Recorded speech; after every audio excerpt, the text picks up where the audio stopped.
खेसारी संग्रह दुनिया के दर का हो, नाम पड़ी स्तर जैसन चलल बरबर का हो।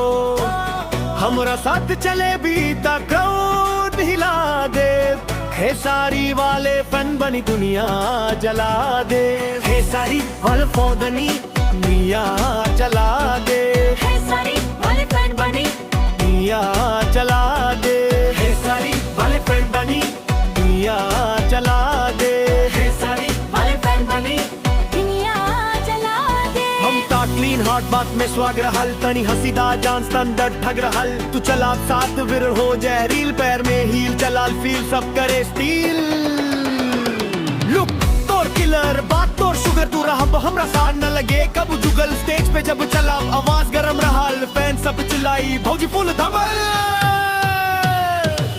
खेसारी संग्रह दुनिया के दर का हो, हम ता सिंपल से लगनी पर स्टार का ग्लो। साथ में रहा अपना ट्रेंडिंग होते रहा, खेसारी फैन वाली वाइब सबको हिला दे। खेसारी वाले फैन बनी दुनिया जला दे। खेसारी वाले फैन बनी दुनिया जला दे। खेसारी वाले फैन बनी दुनिया जला दे। खेसारी वाले फैन बनी दुनिया जला दे। गाड़ी में बेस चले ला क्लास, हमरा साथ चले हो जाए ब्लास्ट। स्टोरी में जो डब तवानम व्यू, कमेंट का जाए भैया और दे दो न्यू।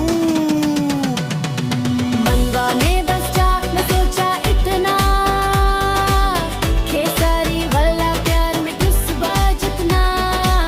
साथिया हमरा बन जाओ गुलाबी, फनवा का दिलबा पूरे खेसारी।